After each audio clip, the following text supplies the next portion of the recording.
Ito po ang Smart 6 Fit 1 Head B ng CPD2 sa Uyo. Ito naman po ang print.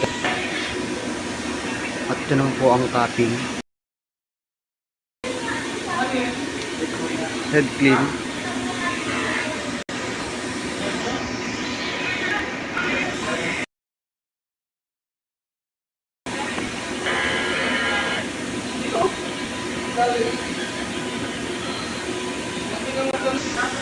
Punasan ang wiper after ng head clean.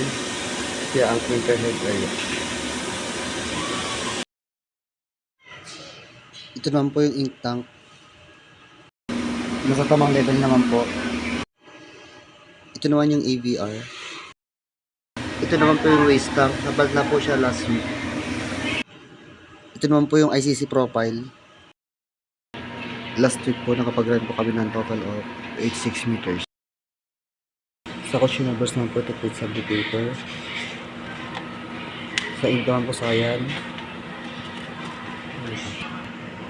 Magenta. Yellow. Black. Ito naman po yung use ink. Ito naman po sa maintenance checklist.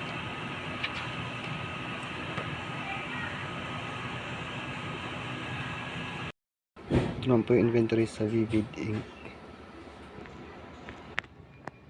Ito naman po sa Sabli Papers.